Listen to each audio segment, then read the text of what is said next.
empecemos. Yo voy a buscar mi diapositivo.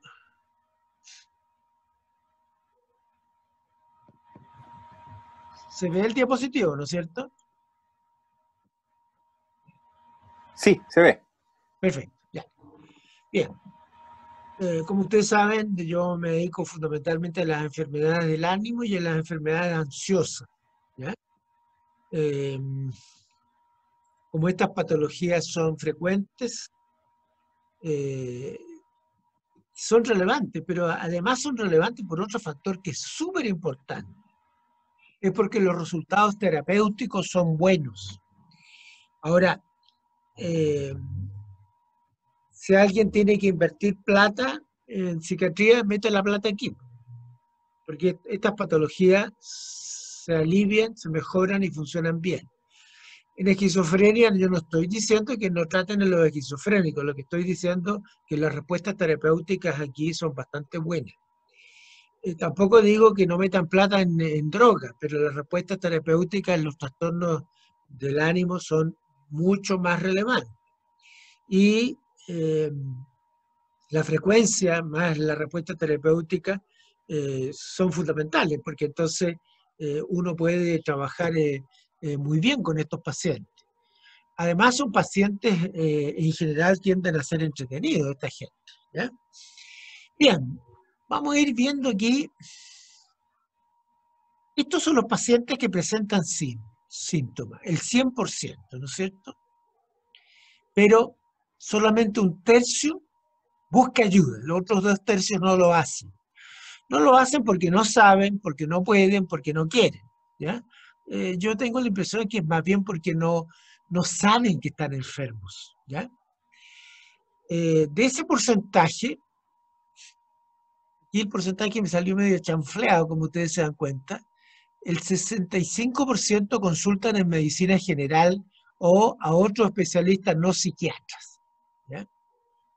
Y de los que solicitan tratamiento al psiquiatra, perdón, a la medicina general o un médico general no psiquiatra, la mitad no reciben el diagnóstico, o no reciben diagnóstico o reciben otros diagnósticos, ¿ya?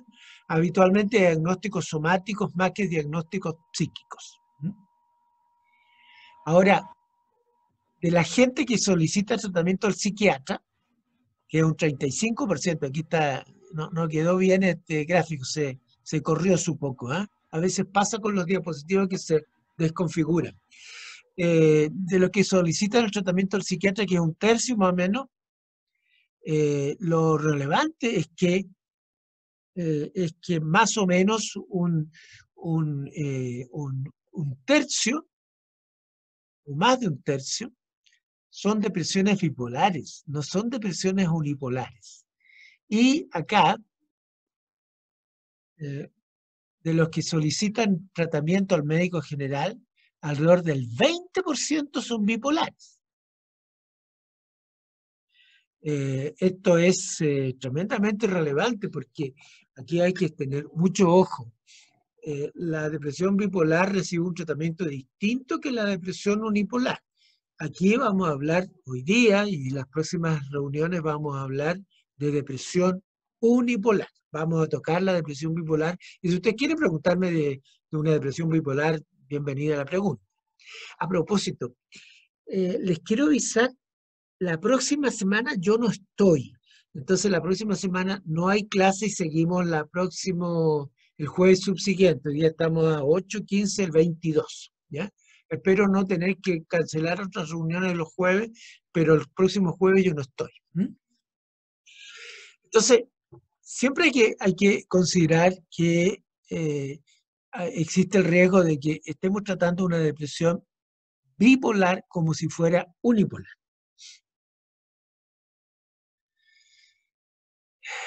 La encuesta nacional de salud nos permiten darnos cuenta de la relevancia de los síntomas.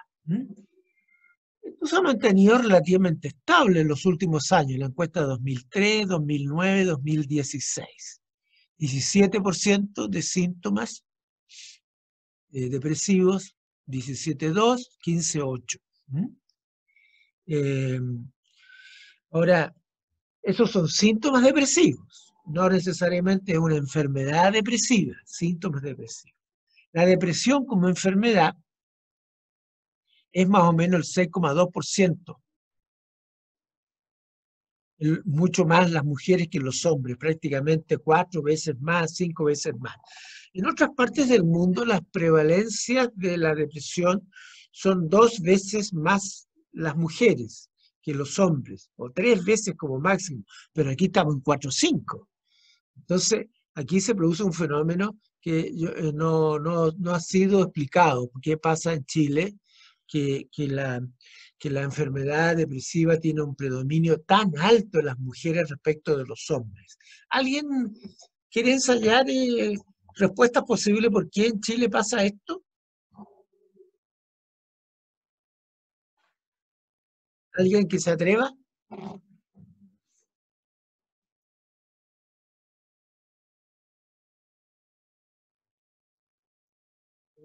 Yo no me voy a atrever tampoco. Oye, me están escuchando, ¿no es cierto? Sí, Sí, profesor. doctor. Ya, Sí, profesor, ok. sí. En Estados Unidos las prevalencias de un año son más altas que en Chile, ¿ah? Pero para los fines prácticos, esta cuestión yo creo que es difícil precisar con claridad. Yo creo que en Chile si estamos en 6, en Estados Unidos están en 9, claro que es bastante más, pero de todas maneras esto permite darse cuenta de lo siguiente. En Estados Unidos, el 45% de las depresiones son severas. Aquí en Chile no lo sabemos, pero si fuera así, bueno, a lo menos un 30 o un 40% de las depresiones serían severas. Cuando hablamos de severidad, es porque tienen varios síntomas por una parte y por la otra que tienen algunos síntomas que son difíciles, como por ejemplo sufrir ideas suicidas, eso habla de severidad. Uno muchas veces los pacientes dicen, no quiero vivir, ya no vale la pena, estoy aburrido, estoy cansado, y uno muchas veces deja la cuestión ahí. Pero si uno preguntara más profundamente, hay personas que incluso están pensando en suicidarse, o sea, tienen ideación suicida peligrosa. Ahora, ¿por qué en Chile? Bueno, a ver, en Chile pareciera ser que las depresiones son bastante abundantes. Hay un estudio muy antiguo que lo hizo el doctor Forenzano hace ya hartos años atrás en los consultorios del área oriente de Santiago, consultorios de medicina general, y encontró que cerca del 30% de los pacientes, casi el 30%, tenía síntomas depresivos. En atención primaria estamos hablando. Y eso era el valor más alto. Esto es un estudio internacional como de 15 países en varias ciudades del mundo. Y este era un valor bastante más alto que el promedio. El promedio era, me parece que era alrededor de 10 o 15. Eh, y lejos de la... O sea, en Chile tenemos algo que nos pasa, ¿ya? Ahora, es posible que en este país, de hecho, parece ser que el machismo aquí es más importante que en otros países, incluso en Latinoamérica. Es un factor que contribuye porque esto oprime a las mujeres y esto achata. Es un factor. Se me ocurre que eso puede ser uno de los factores más relevantes que tenemos aquí en Chile, el machismo. Eh, y que las mujeres en un tiempo más o menos rápido han salido al mercado laboral. Y muchas mujeres, si bien lo hacen por interés, por gusto y por ganas, sobre todo las mujeres profesionales, hay muchas mujeres que lo hacen por necesidad. Y hay muchas mujeres que además tienen hogares que son las jefas de hogar, entonces tienen una carga fuerte, mucho más fuerte que en otros países. Son jefes de hogar, son dueñas de casa, son mamás y son trabajadoras. O sea, una situación bastante complicada. Yo me imagino que todos esos factores pueden ser relevantes. Este es el estudio, pensé que no estaba, este es el estudio que yo les nombraba. El promedio internacional, 10% en atención primaria de depresión, en la APS en Santiago casi 30%. O sea, Chile es un país que tiene una patología muy abundante. Ahora, estas cifras he encontrado en la OMS, he encontrado valores que son variables, ¿eh? Pero uno de los que me llamó la atención y que es relativamente reciente, si ustedes se fijan en la referencia que anoté OMS 2018. La depresión será la causa principal de carga de morbilidad para el 2030 y el 4,3% del total del DALI, que son los AVISA, años de vida saludable perdido por discapacidad y muerte prematura. Que sea la principal causa de carga, o sea, de AVISA, no es cosa menor porque eso implica que es más abundante que el cáncer y que las enfermedades cardiovasculares y metabólicas, que son las más conocidas, las más relevantes y las más impactantes. Pero según este informe de la OMS, depresión va a ser lo más importante como carga de enfermedad en el 2030.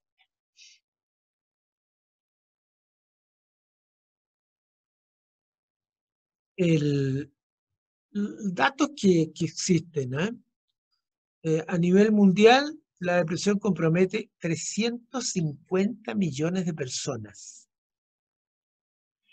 Eso es el equivalente más o menos al 5% de la población, porque somos 7.000 millones aprox, el 10% son 7.000, son 700, 350. O sea, no es ningún valor estrambótico, es más o menos las prevalencias que existen a nivel mundial, 350 millones de personas. Y obviamente el suicidio es la consecuencia más tremenda de todo esto.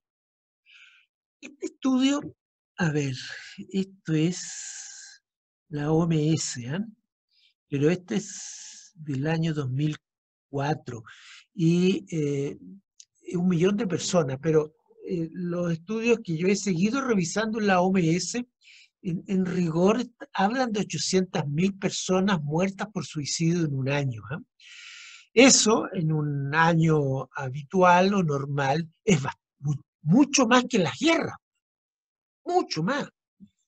Eh, por muchas, las guerras están en Siria, en Afganistán, eso, y mueren unos pocos decenas de miles, pero no son 1 millón de personas ni 800.000. O sea, el impacto del suicidio es tremendo. En Chile, tengo anotada cifra aquí, 1999 al 2012, ¿ya? Estas son las tasas. 13 suicidios por 100.000 habitantes, que fue el año 2008. Murieron en ese año 2.116 personas. Este es el año en que más muertes ha habido por suicidio. En la década del año 90, que sería hacia la izquierda de este gráfico, las tasas por 100.000 habitantes eran más o menos 5 o 6. En la década del 2000, esta cuestión subió prácticamente el doble en la década del 2000. Y en la década del 2000, si ustedes se fijan, esto sube sin parar hasta el año 2008. El año 2008 coincidió con la crisis, ¿cómo se llama esa crisis? No sé si fue la crisis asiática, pero en que se produjo una situación económica mundial bastante compleja, ¿ya? Sí, crisis asiática. Sí, La sí. crisis asiática, ok. Sí, Entonces, coincide un poco con eso y en todo el mundo, ese año, el 2007, 2008, 2009, se produjo en todo el mundo un aumento de las tasas de suicidio, en todo el mundo. Pero nosotros veníamos subiendo ya desde el año 2000, comparado con la década de los años 90. Desde ahí ha bajado y ha seguido bajando. 1800, 1700. Hoy día el otro día busqué las cifras del 2015, no las encontré. Pero bueno, esperemos que esto se mantenga en bajo 2000, que para un país como Chile A ver, no es que sea razonable, nunca las muertes masivas van a ser razonables, pero es un valor bastante más bajo que el de arriba. A pesar de que ha habido un aumento de la población desde el 2008 al 2020, 12 años. No sé cuál será la diferencia de población, pero yo me imagino que un par de millones de habitantes, por lo menos, 2 o 3 millones de aumento de población en más de una década. ¿Ya? ¿Alguien se le ocurre pensar por qué, alguien ensaya alguna explicación de por qué baja esto en estos años?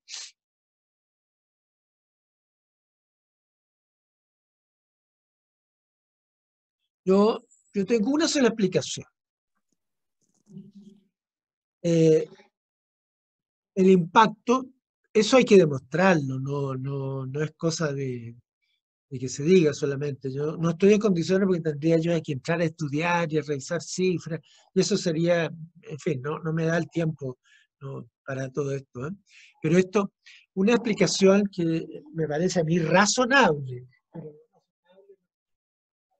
pero es cierto, es el impacto, el 2006, o sea, un poco antes, el impacto que produce el auge de depresión.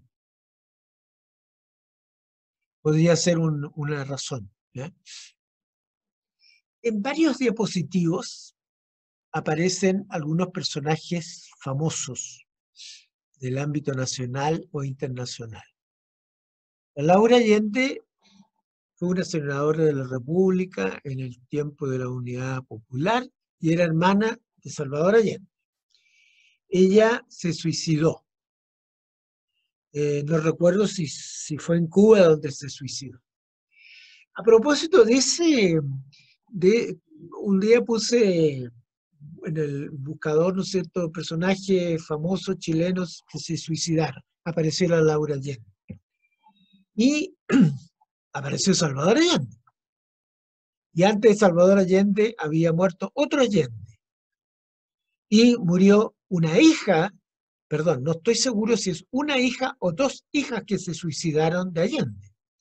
Y hace como, no sé, 8, 12 años atrás, se suicidó un nieto de Allende. O sea, esta cuestión del suicidio de Allende no es una cosa así nomás, entre comillas, espontánea. Se supone que él tiene genes que venían de antes, los tenían sus padres, o sea, la hermana, sus hijas y sus nietos. O sea, con esto no estoy diciendo que Allende haya estado con depresión, porque el discurso que se mandó las últimas horas o rato antes de morir no apunta hacia una depresión, apunta hacia una opinión política que él tenía. Cuando hablo de Allende no estoy diciendo yo que esté a favor o en contra de él, ¿eh?, sino que simplemente estoy constatando el hecho, ¿ya? Y haciendo notar, ¿no es cierto?, esto nunca ha sido comentado, porque Allende a veces se ve como un mártir o se ve como un valiente, no sé, pero esas son opiniones, ¿no es cierto? Pero una otra opinión, ¿no es cierto?, puede ser la estructura genética.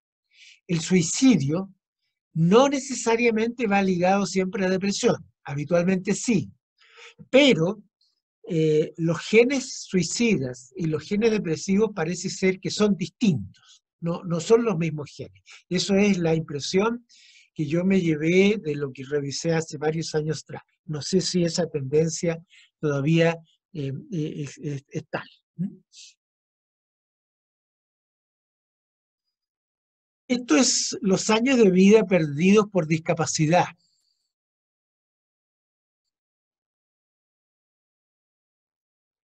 Avisa, muerte prematura, de varias enfermedades psiquiátricas. ¿Qué es lo que aparece? Avisa depresión, 40,5%. Es del total de las enfermedades psíquicas. Enfermedad bipolar, 7%. O sea, sumando las dos enfermedades del ánimo, llegamos a un 47,5%. Casi el 50% de la visa en los países desarrollados de las enfermedades mentales depende de las enfermedades del ánimo. La esquizofrenia, que tiene un tremendo impacto y probablemente de una enfermedad, yo lo encuentro que una enfermedad terrible, ¿ya? Al lado de la depresión. La esquizofrenia tiene un impacto en el avisa total del 7,4. Ahora, ¿de qué depende de que la depresión tenga este impacto en el avisa? Primero porque es muy frecuente comparado con la esquizofrenia. Y segundo porque además tiene una tendencia suicida relativamente alta. Entonces, el, el, el avisa, el avisa que es con componentes de discapacidad, años perdidos por licencias médicas, etcétera, más muerte, y en este caso muerte prematura por suicidio. Entonces, es posible que por eso la visa de la depresión sea tan alto, ¿eh? O sea, si alguien quiere invertir plata en salud mental, hágalo en las enfermedades del ánimo. Eso es lo que dicen estas cifras. No estoy diciendo otra vez que no metamos la plata en las drogas, no, no, no. Ahora, yo también, alcohol y drogas, si bien obviamente son enfermedades que están tremendamente influidas por el ambiente, mucho más que la depresión, por el ambiente, por el ambiente, por la delincuencia hoy día, sobre todo en Chile, las drogas. Entonces, son patologías en que los médicos podemos, claro que podemos intervenir, pero, pero si no se cierra la llave del alcohol y las drogas, esta cuestión no tiene arreglo. ¿Cómo arregla esta cuestión si sigue entrando droga y siguen habiendo más enfermos? O sea, esta cuestión es una enfermedad relacionada con la delincuencia, con, eh, con el narcotráfico, en fin, con todos los males sociales fundamentalmente. Con esto no estoy diciendo que no sean enfermedades, pero son enfermedades de un manejo muy distinto a la enfermedad bipolar, por ejemplo.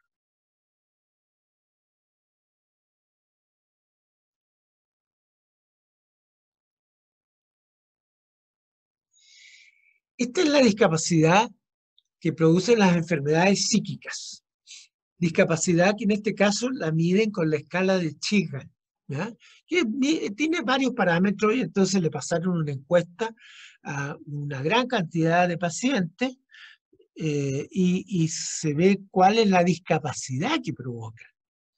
Discapacidad en el sentido de incapacidad para cuidar a los hijos, incapacidad para trabajar, por ejemplo. Y aquí, de las enfermedades psíquicas, la escala de Chigan tiene, mira, no recuerdo exactamente si tiene 8 puntos o tiene 10. La cosa es que lo más relevante no es eso aquí, sino que la cantidad de pacientes, de personas con enfermedad bipolar tienen el puntaje más alto. La depresión, poco menos, 7,1. Eh, el, el, el, el trastorno de ansiedad generalizada, un poco menos. Más relevante incluso no es eso, es la comparación con las enfermedades físicas, la discapacidad que produce la diabetes, 5,2. Casi todas las enfermedades físicas provocan menos discapacidad que casi todas las enfermedades psíquicas. Ese es el punto. Es mucho más impactante la enfermedad psíquica en el desenvolvimiento de las personas. Y eso está determinado porque las enfermedades psíquicas tienden a ser largas. No son enfermedades que se pueden aliviar los síntomas. La diabetes también es crónica, ya, de acuerdo. Pero la diabetes eh, eh, no produce un impacto tan tremendo como una depresión. La depresión la gente no puede trabajar. Una diabetes la gente sí trabaja. Factores de riesgo. Esto es tremendamente relevante, ¿eh? ¿Por qué la depresión ha aumentado en estos últimos años? Bueno,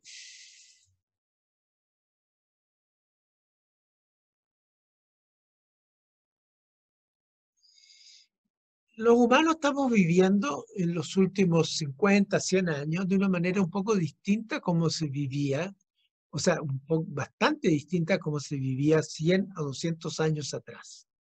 Vivimos un aislamiento relativo, por lo tanto hay menos protección ambiental, social, hay mucho estrés infantil y también estrés en la vida adulta. Los niños, ¿no es cierto?, a los 5 o 4 años los están seleccionando y tienen que estar dando examen para entrar al jardín infantil. Los adultos tienen que estar rindiendo exámenes, trabajando, estudiando hasta los 25, 35 años. Es frecuente encontrarse con estudiantes de doctorado, postdoctorado, que tienen que trabajar y estudiar, y eso es un estrés potente. Protección ambiental, antiguamente, ¿no es cierto?, la gente tendía a vivir en familia, la gente no se separaba mucho, vivían en el mismo pueblo, en la misma población, en las cercanías, de modo que si a alguien le pasaba algo, podían ayudarse con relativa facilidad. Recuerden hoy día que hay personas que viven en Santiago, los hijos viven en Toronto, otros viven en Pekín, etcétera. O sea, no hay ninguna posibilidad de brindarse apoyo. A eso me refiero con disminución de la protección social y familiar. Hay además un aumento de la comorbilidad con los trastornos de ansiedad, con el pánico, con la angustia en general, ¿ya? Y peor, con el alcohol y las drogas. El alcohol y las drogas encienden las enfermedades psíquicas en general. Muy relevante es una dieta proinflamatoria que se está usando ya hace varios decenios, basada en las grasas, en el azúcar y en la carne roja. Mucho omega 6 y poco omega 3. Estas dietas, las dietas proinflamatorias, provocan cambios metabólicos, cambios intestinales, cambios inmunológicos, y eso implica, entre otras cosas, la producción de citoquinas proinflamatorias que afectan el cerebro y desarman complican la producción de neurotransmisores, etc. Y muy importante, es una cuestión que está pasando en los últimos decenios, sobre todo, tal vez los últimos 50 años, y más rápido en los últimos 30 años en Chile. Pérdida de la biodiversidad intestinal. ¿Por qué? Hay menos microbios en el ambiente, en el suelo, en el agua, en los alimentos. ¿Por qué? Bueno, porque hoy día la idea es tener todo limpio. Todo limpio. La gente ahora no vive en casas. O sea, no es que no viva, vive mucho. Comparativamente hoy día vive mucha más gente en departamentos que en casa. Por lo tanto, no hay contacto con el patio, con las flores, no hay contacto con la tierra. La gente ya no vive en los campos, o sea, también, pero mucho menos, y por lo tanto la gente no se pone en contacto con el barro, con la suciedad, con los microbios, con los insectos, con los pájaros, con las hormigas, con los ratones, en fin. Y entonces los microbios que tenemos en el cuerpo y los microbios intestinales, que son los más relevantes para el funcionamiento bioquímico del cerebro y el funcionamiento del sistema inmunológico, que también influye en el cerebro, se ha modificado sustancialmente. Ahora, las consecuencias son que aumentan todas las enfermedades inflamatorias. La obesidad, la comorbilidad con enfermedad cardiovascular, diabetes, síndrome metabólico, esclerosis múltiple, artritis reumatoide y psoriasis. Esas enfermedades inflamatorias provocan aumento de citoquinas inflamatorias que a su vez impactan en el cerebro. Estos son algunos de los elementos que han contribuido, que son, entre comillas, del desarrollo de la sociedad occidental fundamentalmente, pero que está invadiendo a todo el mundo, a todo el planeta. Son elementos que seguramente son relevantes, ¿eh?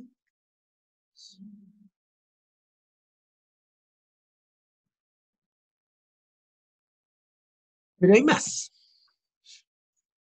El cuerpo humano fue diseñado para caminar y correr. El ejercicio físico tiene un efecto neuroprotector. Se producen distintas sustancias. El más conocido y más popular es el BDNF, el factor estimulante neurogénico cerebral. Los humanos probablemente somos los corredores más importantes que existen en la Tierra.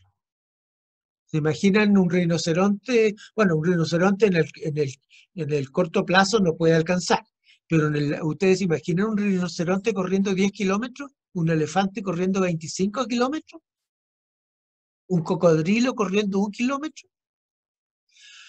Ni un león corriendo 10 kilómetros. Ahora, es cierto que un leopardo probablemente en un pique de 200 metros nos va a ganar. Sí, pero en la carrera de largo plazo, los únicos maratonistas conocidos somos los humanos. ¿Imaginan un gorila corriendo una maratón? No, pues, un chimpancé, pero si apenas caminan con esa caminata tan vacilante que tiene. O sea, somos corredores que nos ha permitido, ¿no es cierto?, cazar con Z y escapar también de los depredadores. Y hoy día, 1/3 de la humanidad son sedentarios. Relacionado con lo mismo, hay una disminución de la exposición a la luz solar. Porque la mayoría de la gente vive en espacios cerrados. Peor, mucha gente vive en un mall gran parte del día. Trabajan en un mall, en el invierno llegan de noche y salen de noche, no ven la luz solar. Antiguamente la gente, ¿no es cierto? Estoy hablando de miles de años atrás, la gente vivía al descampado. A lo más se subía a los árboles para escapar de un león, por ejemplo, pero la gente vivía expuesto a la luz solar. Siempre expuesto a la luz solar. La luz solar tiene un efecto estimulante. ¿Recuerdan ustedes las hormigas cómo se mueven en el verano y cómo se mueven en el invierno?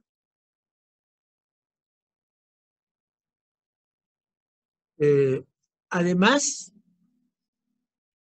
ha habido una alteración de los ritmos circadianos, sobre todo en los últimos 100 años o 50 años, y todo esto acompañado de un déficit de vitamina D. ¿Por qué alteración de los ritmos circadianos? Bueno, porque la gente en el día tiene poca luz. ¿Por qué? Bueno, porque no recibe luz solar. Estamos metidos en edificios, en estructuras en subterráneo, por ejemplo, hay gente que trabaja en subterráneo. Y en la noche estamos sometidos a las pantallas, a las ampolletas, a los celulares, a los teléfonos, que son todos estimulantes. Basta la pantalla de un computador para frenar la producción de melatonina. O sea, poca luz de día, mucha luz de noche. También, producto del exceso de trabajo y de responsabilidades, la gente duerme menos. Duerme menos además porque está sometido a la luz nocturna, pero además porque no tiene tiempo para dormir. Hay gente, a mí me produce un impacto tremendo, ¿no es cierto? Ustedes los conocen. Hay gente que a ustedes mismos le puede estar pasando. Hay gente que trabaja en el día, va a estudiar de noche Las mujeres, sobre todo, llegan a hacer algunas cosas a la casa, se acuestan a las 12, 1 de la mañana, se tienen que levantar a las 6, por lo tanto tienen 5 horas para dormir, de lunes a viernes. Y necesitamos dormir entre 7 y 9 horas. O sea, esa persona tiene un déficit de 10 horas semanales, por 50 semanas, son 500 horas. 500 horas. ¿Se imaginan ustedes 500 horas? Si ustedes tuvieran 500 horas para trabajar más o para estudiar más o en fin lo que fuera, 500 horas es una barbaridad. Eso es lo que duerme la gente, 500 horas menos, unos pocos.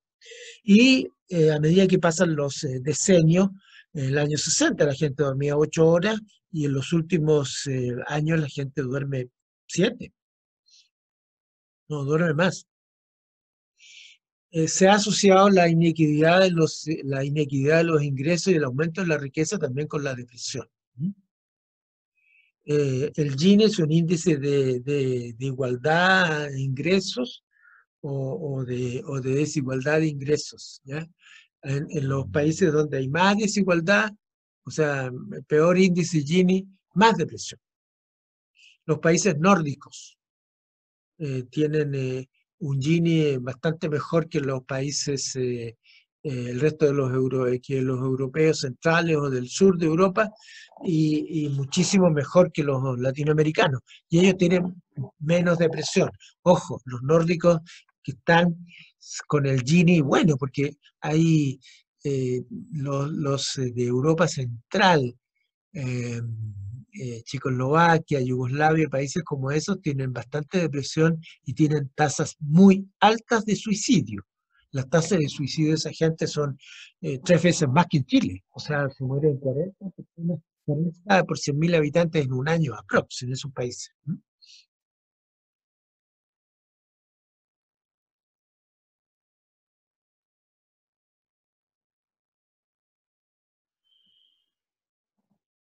Una, una cuestión súper importante es que el año, a ver, el año, ¿dónde está eso aquí?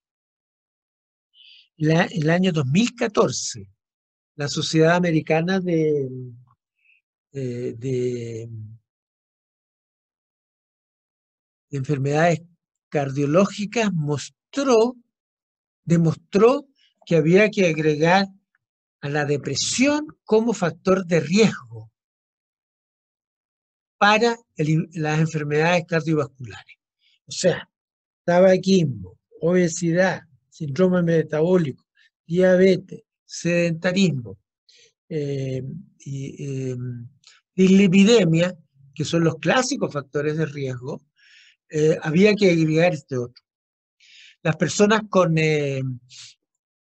dice aquí, recuerden ustedes que habíamos visto una prevalencia de depresión del 9, ¿ah? Pero en fin, aquí la prevalencia, comparando el estudio con estudio, la prevalencia de la depresión de las personas con enfermedad cardiovascular aguda es 4 o 5 veces más alta que la población general. La mortalidad de de las unidades coronarias en pacientes con depresión es el doble de los pacientes sin depresión. Esta es una conclusión que se sacó después de revisar 1.559 artículos. En la UTI, si quieren mejorar los índices, lleven a un psiquiatra. Es más o menos una conclusión que uno podría sacar así, simplista, obviamente, pero no es una disparate lo que estoy diciendo.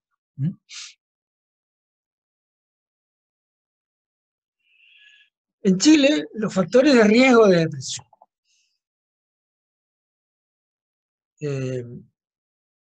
Un estudio que hicimos hace ya muchos años atrás y que coincide con todos los factores de riesgo de todas partes del mundo.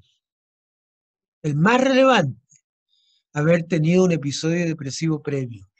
Las depresiones son recurrentes, se repiten en el curso de la vida. En entre más depresiones tiene una persona, más riesgo de que tenga más depresión. Las depresiones, un porcentaje, son crónicas, pero las depresiones en general no son crónicas, son recurrentes, que es distinto. Es cierto que algunos pacientes requieren tratamiento prolongado para evitar las recurrencias.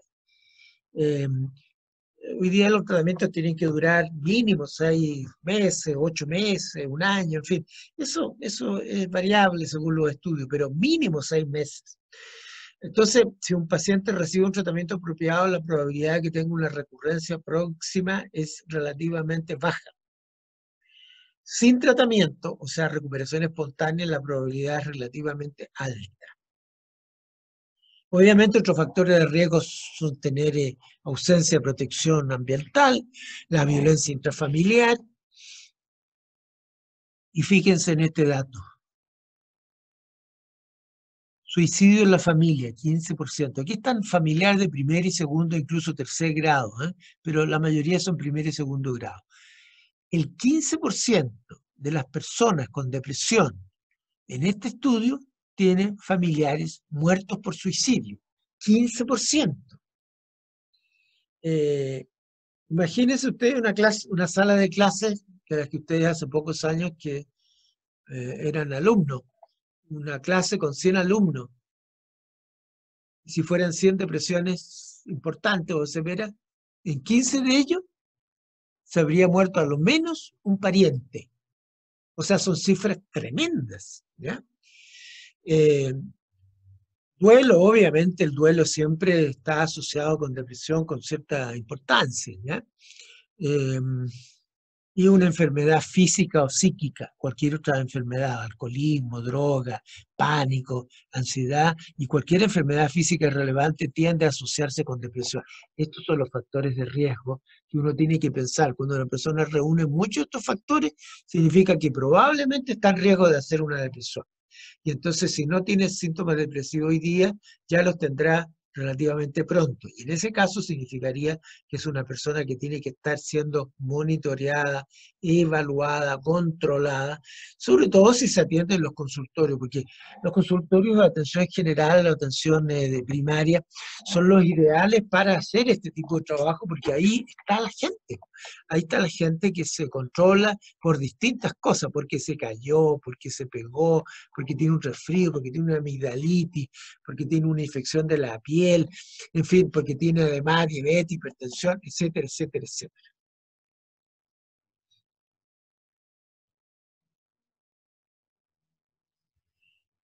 Este estudio, yo lo encuentro terrible este estudio.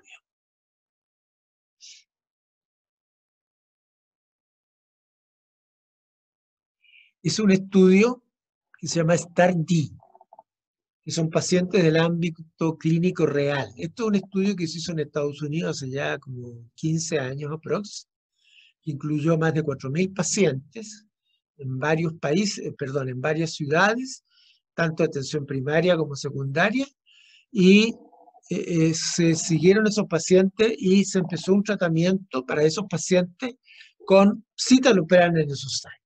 Se eligió el citalopram por varias razones, ¿ya? ¿Y qué es lo que se encontró? Pacientes del ámbito real, o sea, esto no es un estudio doble ciego, no, es lo que está, el paciente ingresaba al tratamiento, se le daba citalopram, y ¿qué es lo que se observaba? Se observaba la remisión, 37% de remisión, cuando después había que hacer un tratamiento porque no, el paciente, el otro 63% no se mejoró, por lo tanto tenía que pasar al nivel 2 de la atención, que significaba, por ejemplo, no recuerdo exactamente el detalle de en qué consistía el nivel 2, pero era cambiar los otros medicamentos, por ejemplo, o agregarle psicoterapia. La cosa es que era un tratamiento distinto. Con ese nuevo tratamiento, en este nivel se conseguía una remisión del 31%. Y cuando un paciente no responde a 2 tratamientos, pasamos al concepto de depresión resistente. En el nivel 3 se hacían otros tratamientos, la remisión apenas de 100 pacientes que entraban al nivel 3, 14%.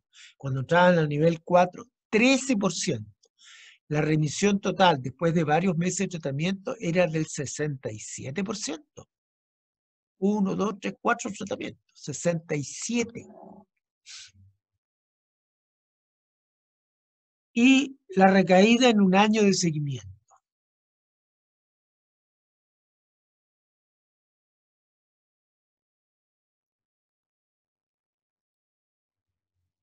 En el nivel 1, al año, en el curso de un año de seguimiento, los pacientes, que era apenas un 37%, el 40% tenía una recaída.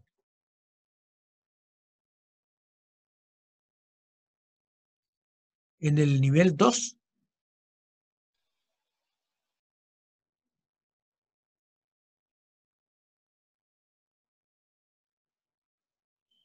el 55%.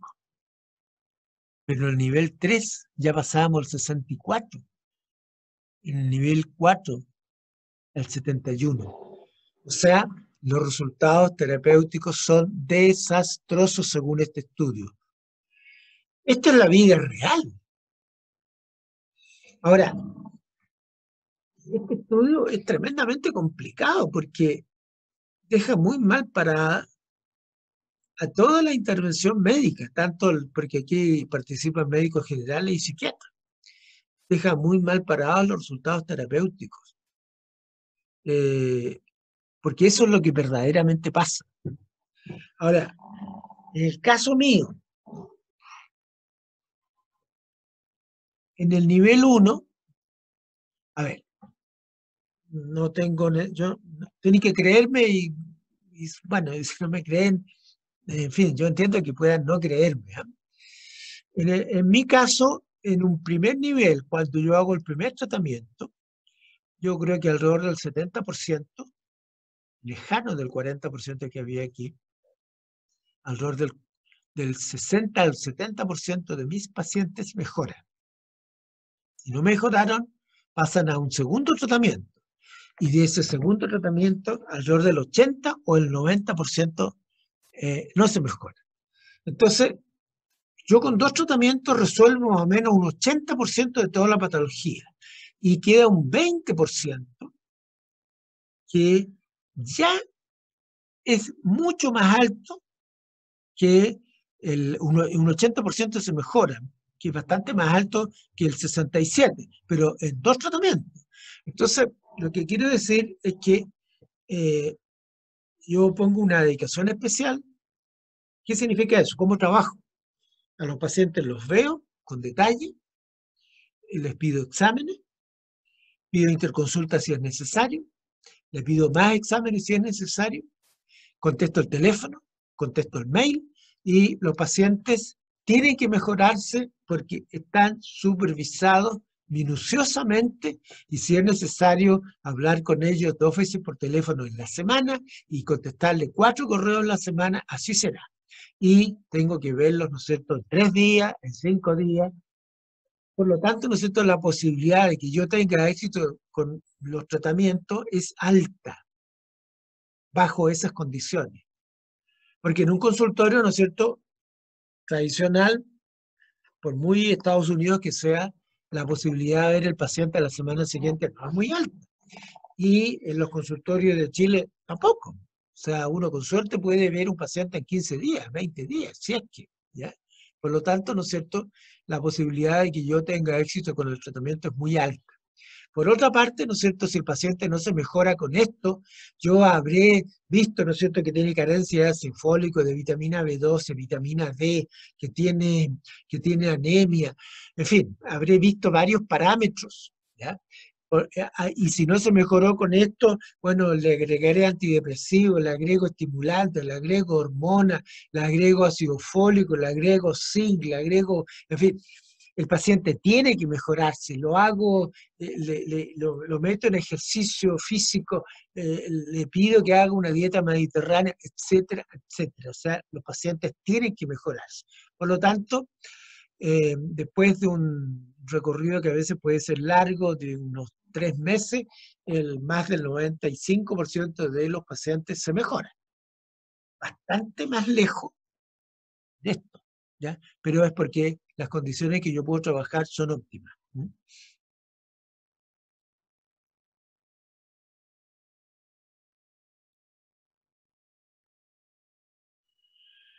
A ver, es importante tener en claro, ¿no es cierto?, que la depresión no es solo una enfermedad del cerebro. Antiguamente la depresión era una enfermedad de la mente. Antes de eso era una enfermedad de la psiquis. Y antes de eso era una enfermedad del espíritu. Y antes de eso era una enfermedad de los humores. Pero básicamente la depresión siempre ha sido conceptualizada como una enfermedad de esta parte del cuerpo, o sea, la cabeza, por decirlo así. Hoy día es claro que la depresión, si bien el componente más relevante está a nivel del cerebro, compromete el resto del cuerpo, tanto en los síntomas como en su etiopatogenia.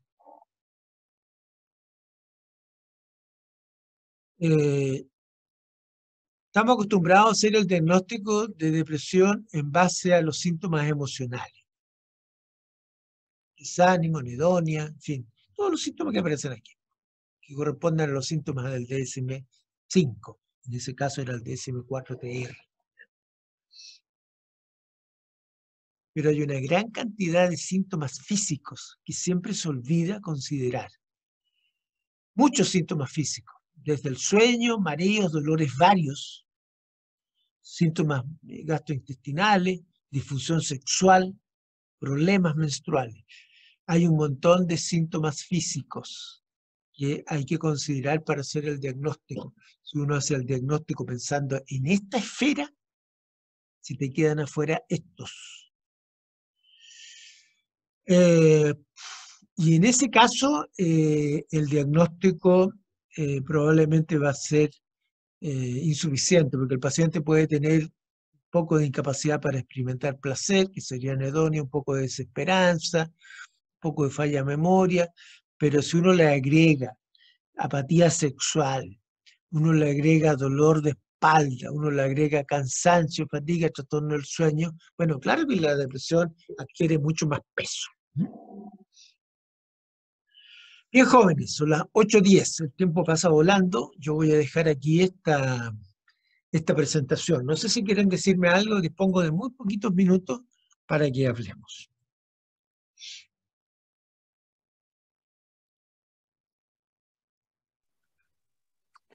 ¿Algún comentario? Doctor, Oye, pensé que se habían ido todos ya. no, Ya, doctor, la verdad bastante interesante y la verdad bastante atingente sobre todo este tema de la depresión. Así que muy agradecido por la presentación del día de hoy, doctor. qué bueno. ¿Algún otro comentario? Bueno, después, mire, si se le ocurren cosas o les interesa preguntarme cosas de forma respectiva, la próxima semana perfectamente pueden partir haciéndome preguntas respecto de esta clase hoy día. Perdón, la próxima semana, recuerden que no tenemos el jueves clase, sino que va a ser el jueves 22, ¿ok? A las 19 horas. Bien, gusto de conocerlos a todos. Nos veremos en un par de semanas más y que estén bien. Chao. Igualmente, chao. Chao, chao. Chao.